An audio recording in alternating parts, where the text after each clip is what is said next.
Hangout with Babajide, Kolade-Otitoju and Mobolade Omonijo. Journalist Hangout starts now.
Welcome to Journalist Hangout.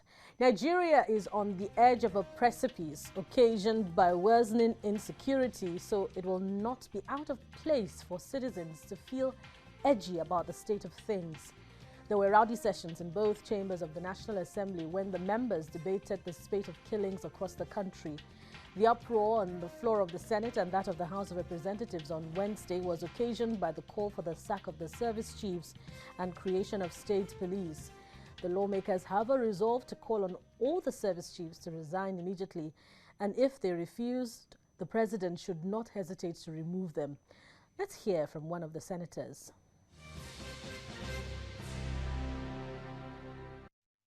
Recall, Your Excellency, my distinguished colleagues, a few months ago, armed men invaded my house in my village, over 15 of them, all bearing AK-47 rifles.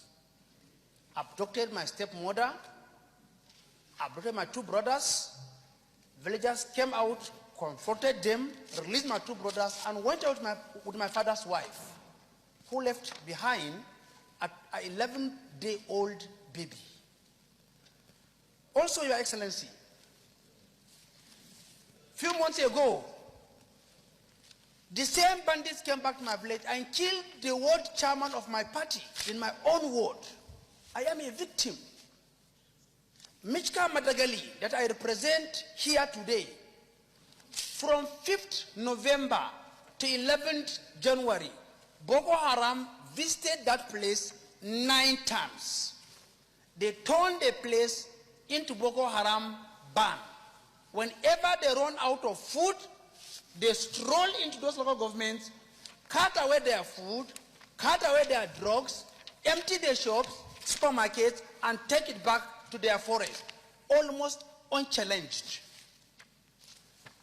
Mr. President, we never had it this bad of recent years. We never had it this bad in this country security-wise.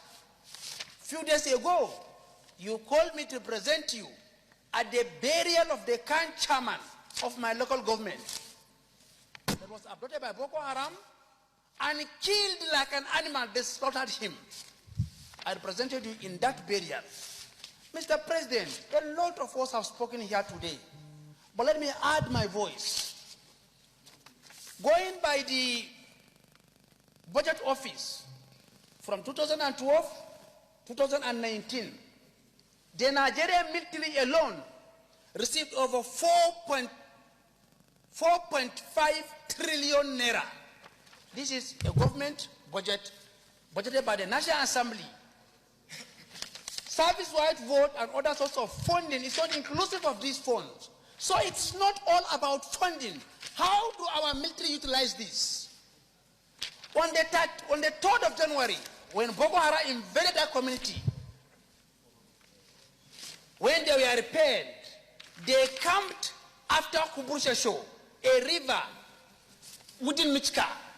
Security force could not go there because they told me that their vehicle have spoiled. Soldiers Mr. President, sir,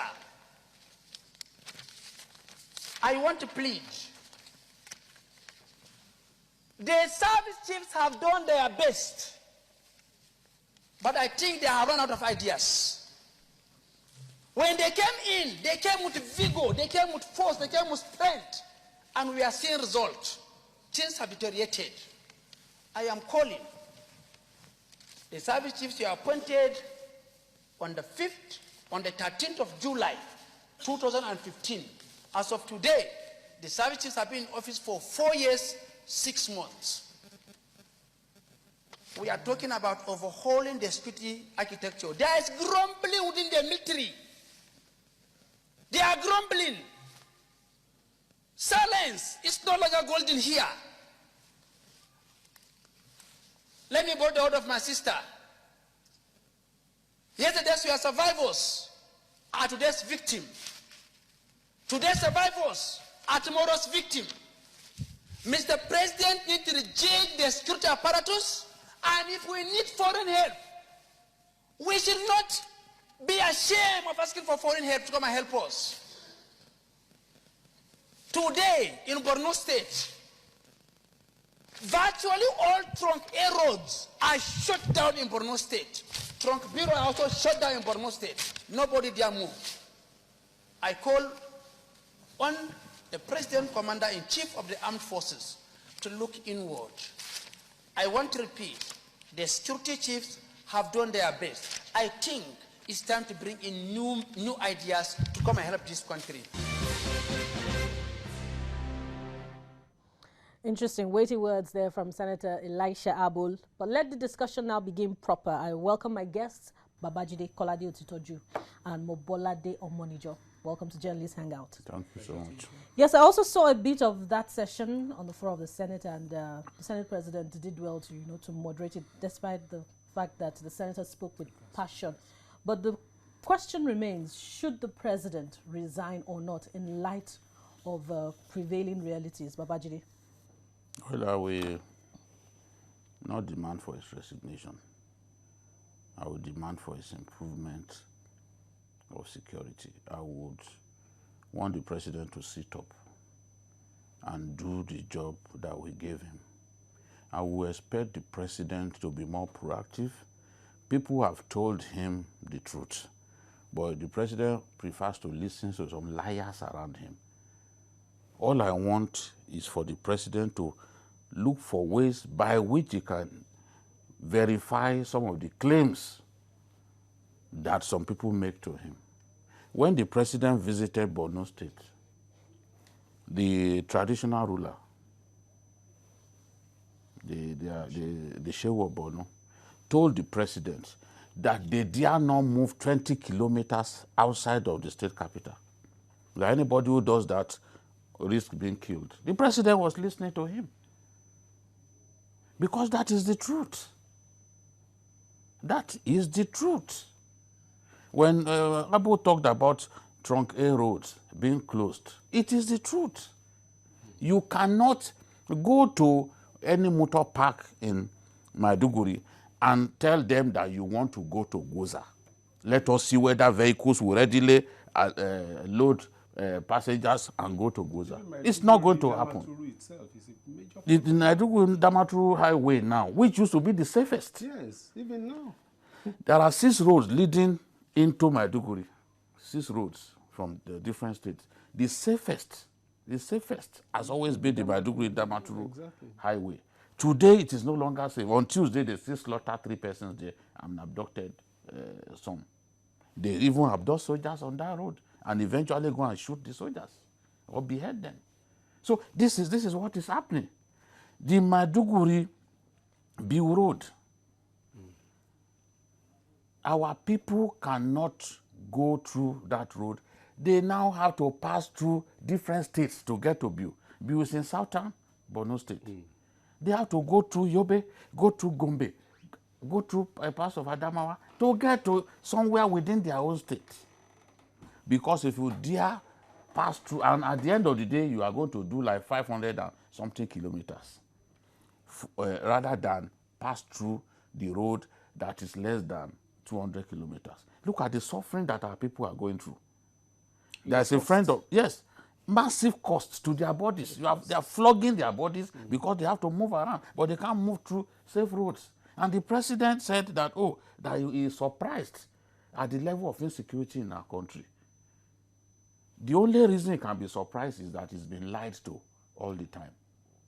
He's allowed himself to be lied to by the security, the people who head the security agencies. They routinely lie to the president and he chooses to believe them. So this is the thing. I will not ask for his resignation, although if you ask me, Abaribe has only avenged what the president did precisely on May 24, 2013, because the president demanded for Jonathan's resignation. So it's the same thing that someone has done to him now. I am not demanding for his resignation because I've always said that security is our problem. But he's done well in some areas. So I cannot say, oh, because we have issues around security, then he should go. No, that's not my own. But then, Babajide, he anchored his campaign promises on three main areas. Yes. It's insecurity, anti-corruption, and the economy. Yes. But insecurity, every day, the stark reality is before us. Yeah. The service chiefs are failing. So would you continue to reward failure if you say that the president should improve? They have just about 3 more years for improvement. Yes. How optimistic are you that improvement will come before the end of the second tenure? I want to believe that, look, if you are talking about 3 different areas, for now, security is the big problem that we have. We can see some steps being taken in the area of security, infrastructure development, that convinces me that we will get better. For example, when we have those rail projects completed, of course, things will get better in our country. We can move goods and services around the country, you know, much better than before. That is what previous administrations left undone. He's chosen to do it now. Yes, he's going to take loans to do it. But if those previous administrations had done it, he will have had no cost to go and spend so much money to do it. Those areas. He's building the second Niger bridge, left undone for years. He's going to finish the Lagos-Ibadan Expressway, most likely this year, because he has given them the marching orders that they should finish it this year. I see sincerity on his part in a wide range of areas. I see honesty on his part. So to that extent, I don't believe in throwing away the baby with the bathwater. I do not believe that he should resign. But I'm demanding, as somebody who is also not happy with the state of security, and I've always talked about it, though I've always supported this president, I've known him, you know, long before some of the angers on and the people who behave like Buhari is their God. I've known him for so long, and I truly like him. But I want improvement, because when he improves, it will shut the mouths of some of the people who abuse us for the support that we give the president. Well, I believe that he deserves to be allowed to continue. And I believe that even Abaribe, who said this, merely said this as a way of avenging what the president did at that time. Because I've spoken to some people who are even close to Abaribe, and they say, oh, okay, you said the president should resign. Did he too say it some time ago? So it's 1-1.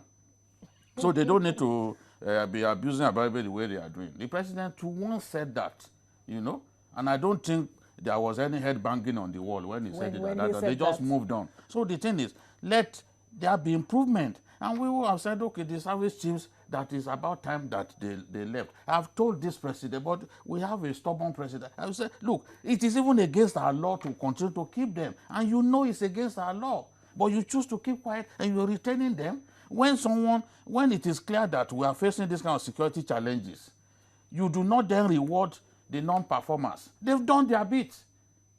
We all know that they started well, but the time comes when diminishing returns sets in.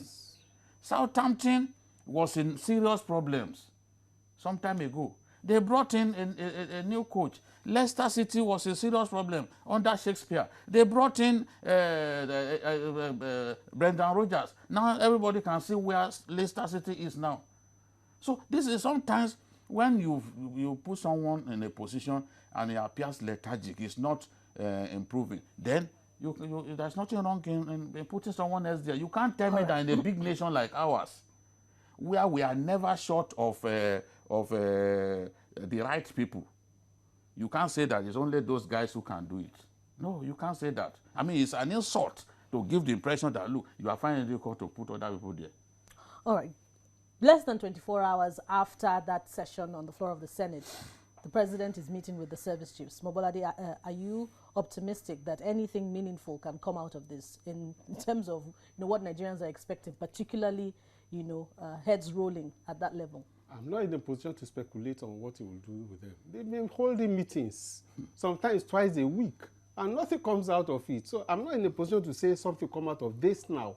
But maybe now that there's an uproar and you had everything on the television and people are beginning to say, look, you appointed them, so you should take responsibility for their actions and inactions. Maybe he will begin to consider it. But like Babajide said, this our president is very, very stubborn.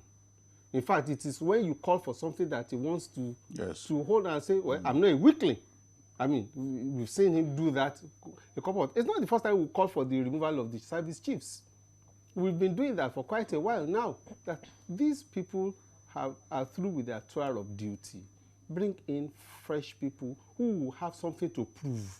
These ones don't have much to prove again as far as they think that they've been there going to 5 years now. And maybe, I mean, like he said, law of diminishing returns. But I think the president should realize just one fact, that the security network that we have in place now, that the strategies being adopted now, that the tactics that we see being deployed, they have not worked.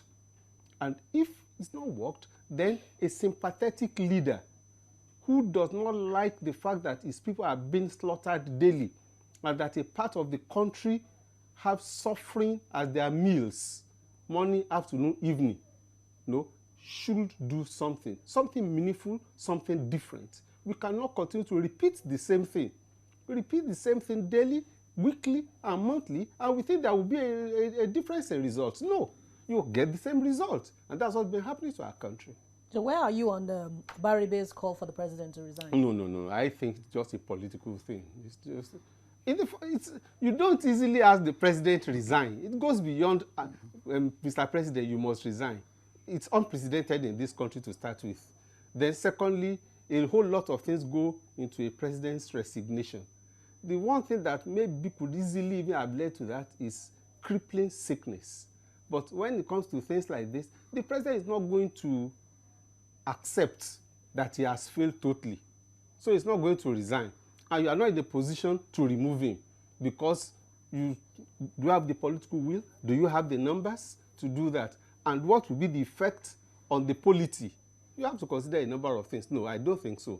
I just think that they wanted to shake him up a little to express the fact that Nigerians are disappointed.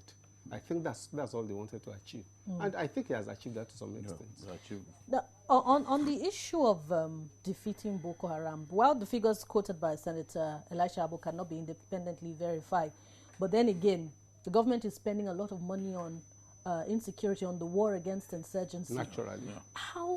How then does the country defeat insurgency, Babajide? You see, one of the ways by which we can defeat insurgency is to provide what I call game-changing weapons for the military. The military does not have game-changing weapons at this time. Then you must deploy more troops to the northeast. To defeat insurgency, you must outnumber them by a ratio 4-to-1. I've read books about insurgency, and I can tell you, you can't defeat insurgency unless you substantially outnumber them. Because this army of ours, they've captured some places up to 2 or 3 times. Why? Because we do not have enough troops in the northeast. Because we have never put enough troops in the northeast. When we capture a location, we don't stay there. We don't keep the troops there. We leave the place. You flush them out of the place, we leave the place. They will be back there. They'll be back there. When you don't do that, you can see the army saying, look, you people who are resident in this community, leave the community for us. We want to do clearance operation against these insurgents who are in that area. The people leave. You do clearance operation. you don't put the troops on ground in that area, you are pressing needs to relocate them elsewhere. As soon as you leave, they are watching. They come back to that area. So this is the situation. You must outnumber them by ratio 4-1. You must have the right weapons. And with all the right weapons is what makes an army. When we talk about the military in Africa, you talk about Algeria, you talk about Egypt, even Ethiopia, even Eritrea. They have weapons. They have a very good army. But now, what about the money invested in the military to purchase these weapons? Doesn't Nigeria have the money to buy those game-changing weapons that you talk about? Very good question. Armies are equipped consistently over a long period.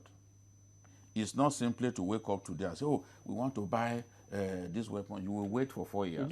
You don't buy the weapons off the shelf like you buy candy. No. You wait. Look at the Tucano helicopters. Sadiq Abubakar, the chief of air staff, has asked for Tucano helicopters. I mean, Tucano fighter jets. By the time those fighter jets are supplied Nigeria, I'm sure it will no longer be the chief of air staff. Because probably the earliest we can get them is 2022. So that's about 4 years. So this is the thing. During Goodluck Jonathan's time, when he badly wanted to defeat Boko Haram so that he can win a second term, what did he do? He was looking to buy weapons from the black market. That was why they went to South Africa. And what did we not say? We said, oh, when he went to South Africa, they did it for money laundering. What was the sum? Even that money that they are talking about. If you want to do money laundering, it's not that small amount of money that you now take an aircraft to South Africa over. Not only South Africa, he had to go and buy the T-72 Russian tanks that were used to great effect during the first Gulf War. He had to go to Ukraine to buy from the black market. If they didn't do that, we probably would not have been able to hold the elections in 2015. Because the gains that they made at that time were substantial. All the big towns, in between the all the big towns were captured before from Boko Haram. Mafa, Dikwa, Manguno, Goza, Pulka, all those big towns. And then all the 7 local governments that Boko Haram controlled in Adamawa State. And the 2 local governments that they controlled in Yobe were all reclaimed before the 2015 election. And that was when Lieutenant Colonel Abu Ali came out as a hero, as a tank commander, because he was using that main battle tank, gallant soldier, the T-72 Russian tank. When you see the T-72 Russian tank, the size is as wide as the whole of this studio. So this is the thing. But those are not things that you can buy easily. You must equip your military over time. Even armed forces that are strong, they continue to buy. Anytime there's a major weapon that America makes, Israel will ask for it, Egypt will ask for it. That's how they've been equipping the army. Not that, oh, because for a long time we abandoned the military. Even Babajide refused to equip the military for many years and he reduced the number of our troops because he said, no, we don't need a large army in peacetime. But we didn't know that a time will come when we need a large army. Now we don't have soldiers large enough to defend our country. This is the thing. We have never put up to 60,000 soldiers in the whole of the Northeast. And there are some local governments I know a local government in Borno State that is bigger than the biggest state in the whole of the Southeast. Magumeri local government is bigger than Imo State. All right, there'll be one local government. There'll be more posers on that, particularly on the judicial spending of the resources available in the first place to the military. We must go on a commercial break on Journalists Hangout. Stay with us.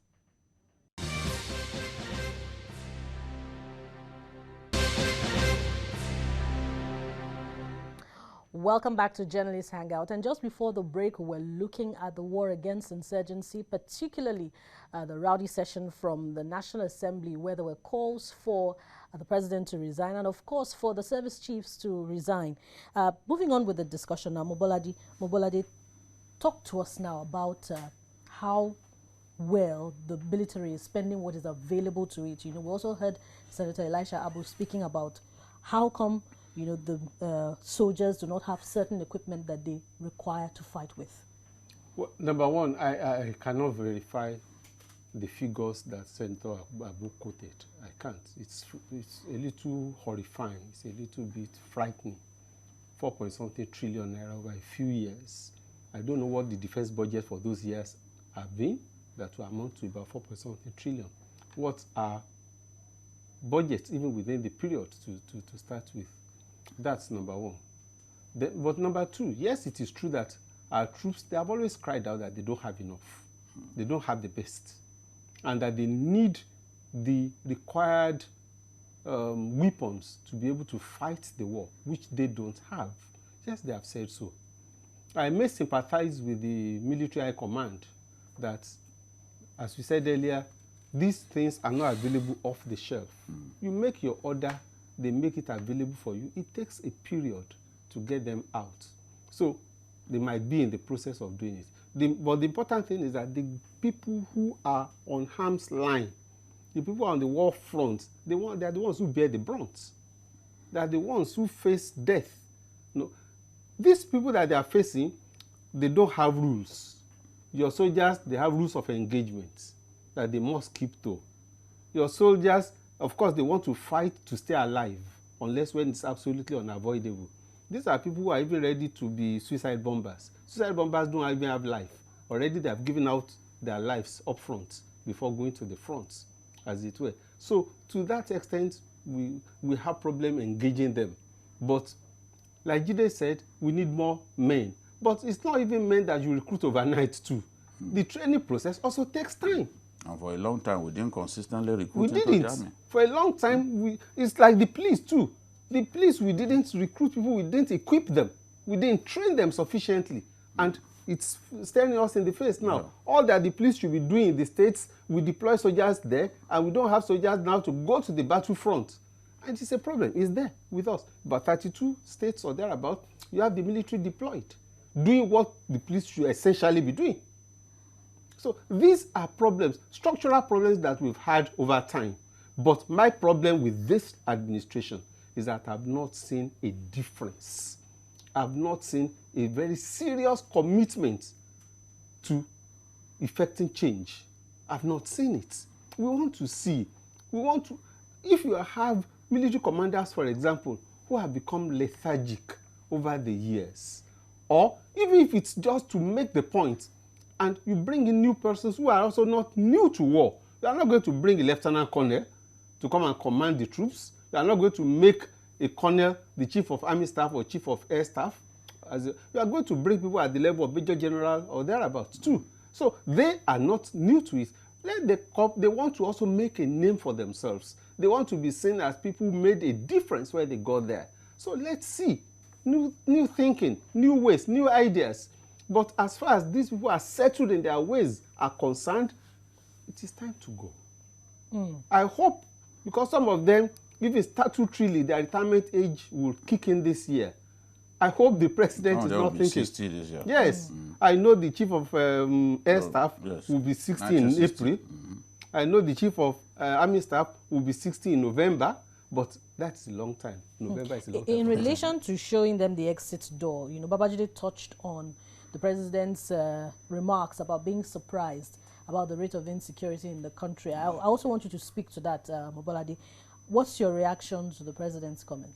What does it say about what the feedback he's getting from the service chiefs? One problem I have is that I don't blame advisors. I blame the principal. He chose his advisors. He chose his military men who will be giving, who are his advisors, and they supply intelligence to him. We do not have a way of verifying what is given. We only know his reaction. Suppose they give him, and the just tosses around that in his usual way, he's sitting over it for 2, 3, 4 months. We are not in a way to verify that. The president himself was a military man. I expect him to have been able to do much better than he's doing. I don't think, yes, it is true that maybe it is poor intelligence that he received, but the newspapers are also there every day. You see people crying. You see people who voted you into office crying over what is happening to them. You know about casualties. You see all this. This alone should tell you, should at least prompt you to ask, look, gentlemen, I'm getting rosy reports from you if that's what you get. But this is what I get from other channels. If a president is unable to do that, then I don't know whether that's competent. You know? I wonder if we have more time. You touched on advisors. Before we go, one of the president's advisors was speaking earlier on, and he said Nigerians have a short memory, which could be the case sometimes. But then again, Babajide, is it true that what is on ground now is not as bad as what was obtainable in 2015? In fact, his comparison was what was on ground in 2015 and what we have now is like heaven and hell. How accurate is that? He's an advisor. If he's sure, that things are that rosy, okay, let him take his car and drive on Maiduguri-Dambuwa highway. Let's see whether he will come back alive. It's convenient to sit in Abuja and say all kinds of things. Let him even get up from the front of University of Maiduguri and begin to head to Konduga. Let us see what we have. Not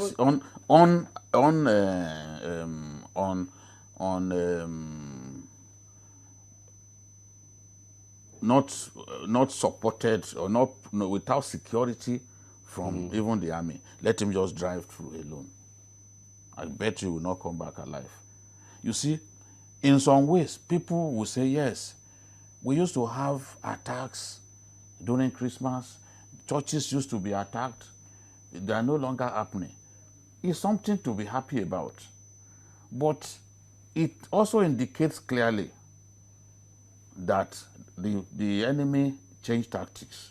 Many of their active cells across the country, they closed those cells and decided to concentrate their energy, especially in Borno State. This is clearly, and even Al-Shabaab did the same thing in Somalia. So when people say, oh, they used to bomb Banex in Abuja, they no longer do that. It is not the result of extraordinary security put in place. No. The enemy wants to survive by all means, and he knows that if it dissipates his energy everywhere, chances of survival will be slim. So it has chosen to concentrate its energy in a small area. That is what they are doing. But the same day that you were jubilating that, oh, Christmas Day, nobody bombed the church, 11 persons were beheaded. Is this something to be happy about? So why don't you spare a thought for those ones who were beheaded? And the family. Are you more Nigerian than them? Before God, do you think you are superior to those people? So this is the thing.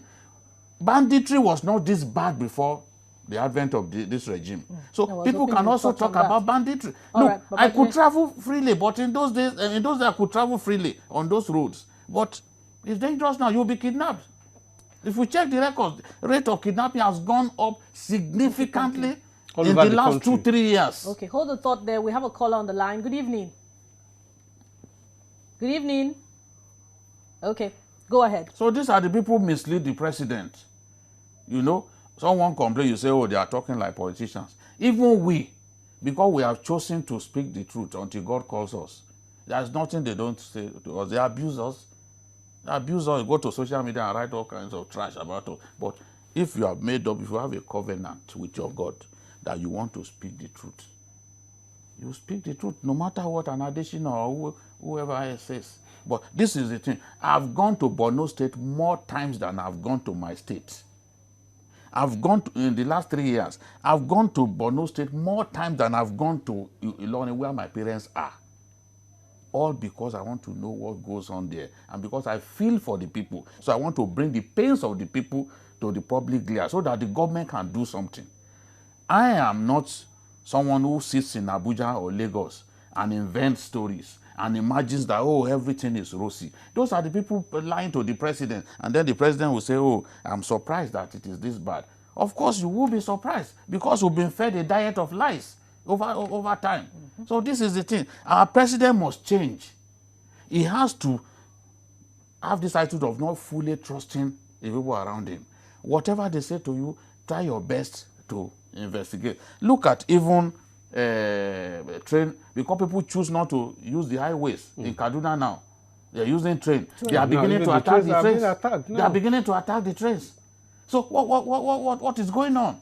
Is it that we should not move freely in our country again? So people should be true to their conscience. Anyone who imagines that, oh, it is so fine, oh, it's so fine now than before this and that, he needs to be conscious of the fact that one day we'll go and meet his maker, and questions will be asked. Mobolade, you want to speak to the same issue, particularly with a view to also addressing the report about the Deputy Senate President saying that there are no resources currently to establish state police. What is the cost of placed on a human life? Even apart from the cost placed on human life, which I'll come to, this Deputy Senate President that says we don't have the money, has he also come up with the figures to tell us how much it will cost to do that? Has he computed how much we spend on the Nigeria police in the various states that the state governments are spending on them? Has he got reports as to many people are being attacked by armed robbers and the place calls to police stations and the police will come 2 hours after the robbers have left? Has he looked at all those? The current policing architecture is not working. The security system is not working. It is rusty. It is not appropriate for a time like this. And the Deputy Senate President can stay in Abuja and wear his robes like the late Okotiebo. And his Niger Delta cap. Yes, and think that that is all to read. It is. No, you can spend your money now. Our money goes into their pockets. So they can afford to say what. People are from Borno. People are from Yobe. They tell you that they cannot go to their constituencies. They are your colleagues right there. Yes, Senator Kyari has not gone to his hometown in the last 3 years. They say it regularly. I'm saying it publicly. I challenge him to deny it. Senator Kyari is in the Senate as we speak. He has not gone to his hometown in the last 3 years. Because the place is not safe. He dare not. And apart from even Borno, Yobe, and co, even here, at the height of the kidnapping, how many people could go to Ilesha and go to Ekiti and go to Akure and go by that road? How many people? People were losing their lives daily. So we cannot afford to keep things. This system has failed us. Yeah. And it can only fail. Nigeria is too vast to be run centrally from Abuja and Abuja alone. Security is no different. We need to rejig the system. We need to have decentralization. We need state police. We need community policing. Yes. And that is the way to go. And at high time that those appropriately positioned begin to think out of the box where security is concerned. It appears the law and politics are on a collision course in Nigeria over election litigation. The dust over the Imo State governorship election verdict is still hanging in the air. Now, another politician is protesting over a court judgment that ousted him from the Senate. Former Senate spokesman Adeyeye has petitioned the president of the Court of Appeal seeking a review of the judgment which upturned his election as a senator. In the petition, Adeyeye claims there are errors in the documents relied upon by the appellate court to decide the case against him, which, if not corrected, will set a bad precedent for the country's judiciary. Yes, gentlemen, while history provides us with petitions made to the Court of Appeal, but it doesn't particularly say whether the prayers of those petitioning were granted. Babajide, would you want to speak to that? Well, I don't want to preempt what the president of the Court of Appeal would do, but Senator Adeyeye is a lawyer, and he must have weighed his options thoroughly before deciding this course of action. Sometimes when you feel cheated, there's no limit to which you can go. Professor Adeyeye feels he's been cheated, but as a law-abiding citizen, he thinks that he should let it be known to the people who run the Court of Appeal that Justice Uzo Anyanwu and other members of the panel that sat on the Ekiti South senatorial election petition did not do justice to the case. We all know that judges are not perfect. They make mistakes from time to time, and that's why there's always a final court, because the final court will then exercise its obligation to do justice in situations where justice had not been seen to have been done. So, of course, even the final court is not immune to errors. And they've made errors in the past. While they cannot overturn a verdict that they earlier made, what they usually do is not to allow the words of that judgment to be used as precedent, you know, in future cases. So, Senator Adeyeye is confident that he will get justice. He has started this course of action. Let us see how the President of the Court of Appeal reacts to it. I believe that there ought to be a way by which mistakes, if indeed this was a mistake, can be redressed. Because if mistake turns to fait accompli, then it's not good enough. You will feel that you've been wronged, and that feeling will stay with you forever. But is he just approaching, writing this petition for record purposes, since he doesn't have the option, unlike other elections, to go to the Supreme Court? Is he? Yes, because it's that matter, the senatorial matters do not get to Supreme Court. Remember, even governorship elections used to terminate at the Court of Appeal. So he cannot get to Supreme Court, but at least he can lodge his complaint with the President of the Court of Appeal. Maybe they could order a fresh trial. Anything can happen. Anything can happen. Really? You know, yes, what I always want is let's test our laws. Let's see. At the time when the Supreme Court decided to make Amechi the governor, he did not even have to be made governor. He just said, pronounce me as the candidate of the party. And they took a step further to say, go and swear him in. And that put an end to the reign of the then governor, Celestine Omenijo, his cousin. So we can't say rule out anything. Yes. All right, Mobolade, are you also optimistic in that regard? No, I'm not optimistic because it's unprecedented, but it's not impossible. Yeah. And I think that's what Jide is also saying. It's not impossible unless you try out something you may not know. I believe he has a right, and that's why, like he said, President Adeyeye is also a lawyer. So he knows what could be done. It's only that the chances are slim, very slim, but not absolutely impossible. So I think that, well, it's a right course of action that, because it is law, you are not resorting to self-help. You are not organizing, even like some people, you are not organizing people to go on the streets for protests over a matter that was in court. What you have simply said is to protest to the President of the Court of Appeal, who set up that panel to say, look, I observed these gaps in what they did. It's a miscarriage of justice. Could you please look into it again and set up another panel? Let's see what the President Court of Appeal will say. Would say. Even though the chances appear to me to be very slim. All right. Senator Adeyeye is a lawyer, so we would assume that he knows what he's doing. And by the way, he's waiting in Abuja to speak to us on Journalist Hangout. Yes, that's true, but we don't know if he's ready to address us on the program. Okay, I get information that he's not ready yet.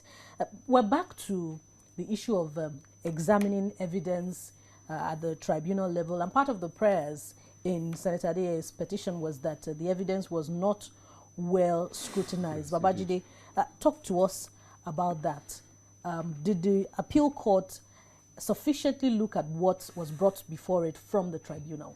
Yes, that's what Senator Adeyeye is saying. I didn't witness the trial. I didn't witness it at all. And the appeal.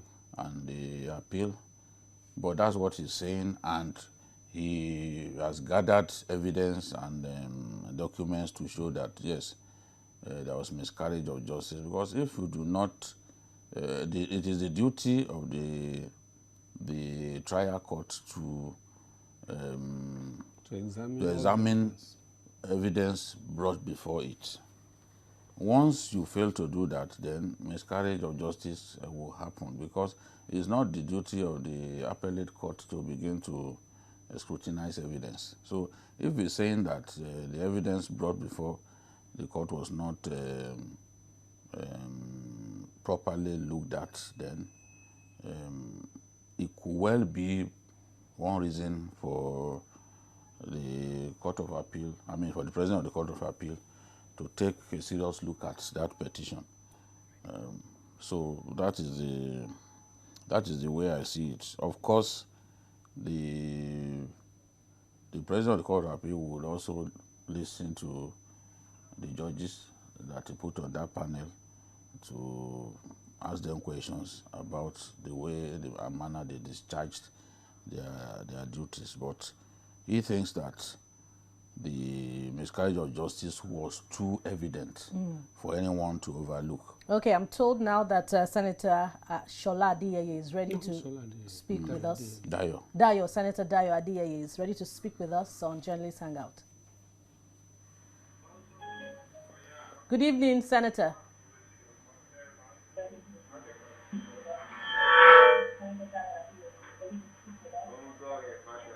Yes, there's a delay in the feedback of the audio, so he would come on shortly.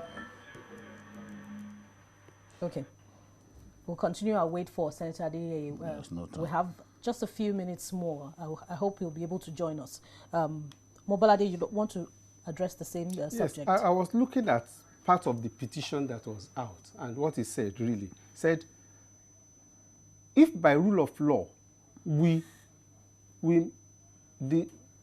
by rule of law we mean impartiality of the courts, equality before the law, and enforcement of fundamental rights, therefore, my case lends itself as a test case for miscarriage of justice. In other words, he knows that, well, this is not the route that people go regularly. Yes. But nonetheless, I feel convinced that there is something to be seen there.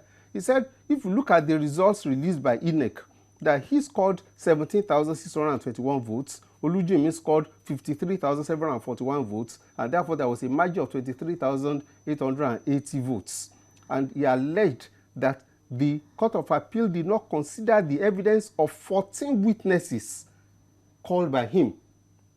That the trial court did not consider 14 witnesses called by him, but they relied on only one that Olujimi called and whatever, and that all these things did him in. But the Court of Appeal did not do justice to it. Okay, let's hear from the man himself. Okay, he's not here yet. Yeah, you can land on your point. So, I think that he has his points. He has his reasons. He wants it re-examined. He wants it reviewed. He wants it on record.